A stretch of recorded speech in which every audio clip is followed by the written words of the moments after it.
Hello and good day. Welcome to the Super Good Camping Podcast. My name is Pamela. I'm Tim. And we are from supergoodcamping.com. We're here because we're on a mission to inspire other people to get outside and enjoy camping adventures such as we have as a family. Today, we're recording this at the beginning of the year 2025, we want to talk a little bit about maybe camping resolutions. Maybe you have some plans or goals of what you would like to do this year that might be advancing your skills from previous years. So we just thought we'd go through some ways you could do some goal setting, things that you could up your game a little bit with your camp. So for me, one of the things I intend to do this year is plan more trips.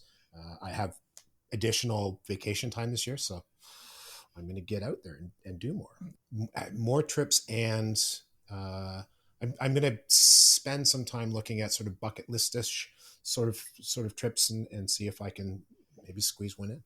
Well, we talked to so many people too, and they're all like, oh, we did the East Coast Trail. It was so beautiful. And we hear all of these fabulous adventures, and it's like, oh, we need to add that to the bucket list. Bucket list is getting longer. It's not supposed to go like that. You could improve your camping skills. So maybe if you feel like you have a weakness or something feels particularly challenging to you when you're camping, like, you're not that great at map reading, or you could use some help with cooking, how to cook better in the backcountry. Things like that. Anything you want to do to up your skills. There's all kinds of resources available, like YouTube. You can watch more YouTube videos, right, Tim? I don't know what you're talking about. Improve your sustainability. We've talked about this before. I'm a big tree hugger. We're tree huggers for sure. The moniker fits. Things like plastic. So Pamela got me. They were Cabela's, and I know it's not the right brand, Ziploc bags, but they're heat sealable. So normally I package my dehydrated food in plastic envelopes and vacuum seal them. These are Ziploc versions. So I can package differently. It doesn't have to be a per serving or a 2 serving package. It could be whatever, because I can zip it back up, which will still hold it for, certainly for the amount of time we're in the backcountry. And if I bring them back with me, so good, I can cut the bottom off, fill them again, and vacuum seal it again. So I could, in theory, they're heavy enough. I could get more uses out of it. It isn't a single use plastic at that point. Multiple uses, we go. Until it gets too teeny tiny, and you can I can't vacuum it anymore. And it doesn't work anymore.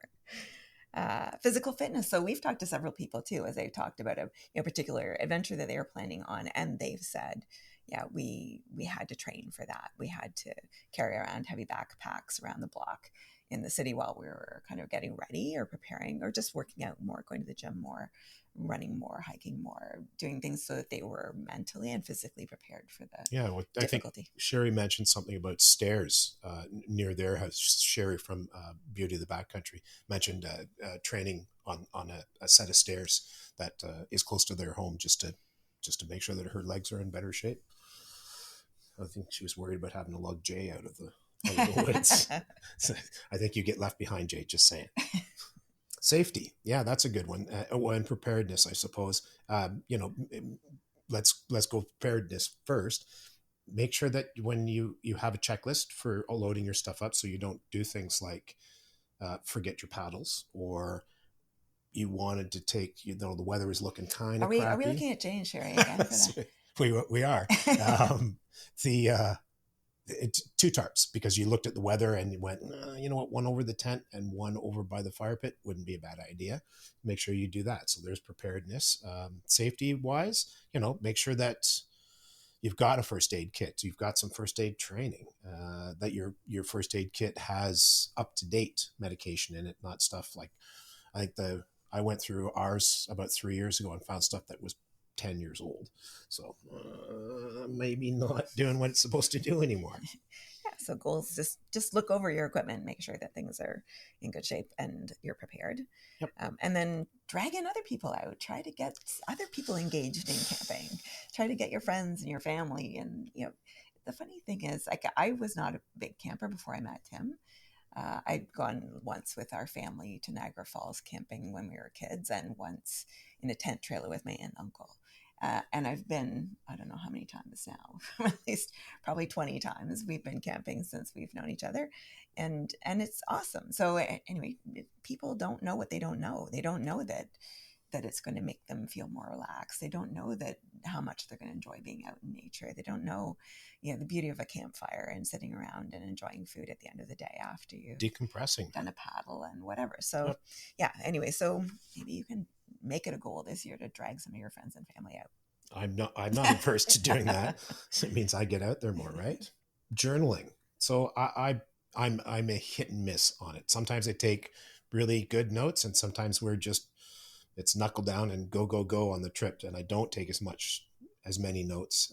Although I do tend to take boatloads of pictures, and I can usually remember the things when I look through the pictures later. But journaling's not a bad idea, especially if maybe you're going to do that trip again, or some part of that trip again. Then you'll have notes to say, this campsite was good. This campsite had, there was nowhere that was flat. It all had, a tilt to it. So you have feet full of blood, or you have a head full of blood, depending on where you put your tent. There's lots of online resources where you could contribute to say exactly that about, or when you're looking for the portage, despite where the symbol is, it's actually you need to veer a bit to the right of that or whatever. Yeah, so documenting your trips, whether that's by photography, by video, yep. by journaling, yep. by writing. So you don't have to, if you're not into writing, maybe you prefer to take pictures. And then giving back to nature. So you can join like Friends of Algonquin, something like that, where you go in. And I know they're with Algonquin specifically. You can pick a trail and you hike that trail, and then you kind of clean up if you notice empty water bottles or whatever has been strewn about the trail, which is sad, but still you can contribute to making those parks be a better place for everybody. Yeah, and I'm sure I've told a number of times stories about just, you get to a site and you find 14 grills, or there was one where you found a bunch of fry pans. It was like, the hell's wrong with you, man? But yes, you can give back by lugging that stuff back out with you. It'd be nice if the people who took it in lugged it out. And then yes, I'm giving you an evil eyeball if you're listening. Pushing your comfort zones. So maybe you want to, you've done lots of camping, and this is where you always go, and this is what you always do, and it's always a summer trip, and maybe you want to try a winter trip instead this year. Or maybe you want to try, if you always gone with other people, try a solo. And again, coming back to Jay and Sherry, because we just talked to them recently, Sherry did a solo trip, and she said, she wanted to feel like she was confident being able to do that if, heaven forbid, something ever happened and she had to get them out on her own. She wanted to feel comfortable knowing she could do that. Yeah, or you could do, we did that, the one in the Massasauga there in the fall, that was a one site. Maybe we do one where we do two sites, set up, pack up. Tim's always pushing me out of my comfort zone. See, there you go. Or you could do something a bit more remote, but you just want to make sure that you're prepared to get the skills and stuff, make sure that you know what you're doing. And that could be that you could factor that in with your bucket list thing, where it's, for me, it might be go hike, Jasper. I don't know that I would do hiking all that well, but that's kind of, you could do that sort of deal. So that's it. What do we have specific resolutions? We should. I don't. I'm do more camping. That's going to always more. Camp more. Yeah. And we'll try, like as Tim said, we did a Massasauga trip that was pretty simple, and that was because of me. But maybe we'll make it be a little bit more challenging this year. Hey, listen, if it gets you out, I'm good with it. All right. That's it for us for today. Thank you so much for listening. Please do check us out on all of the social media, and we would love if you subscribe to us on YouTube. It helps us if you download the episodes and listen to the download versus just listening to it online. And if you would like to talk to us, we'd be happy to talk to you. So please talk to us on any of the social media, or also email us at supergoodcamping. We are at hi@supergoodcamping.com. That's hi@supergoodcamping.com. And we'll talk to you again soon. Bye. Bye.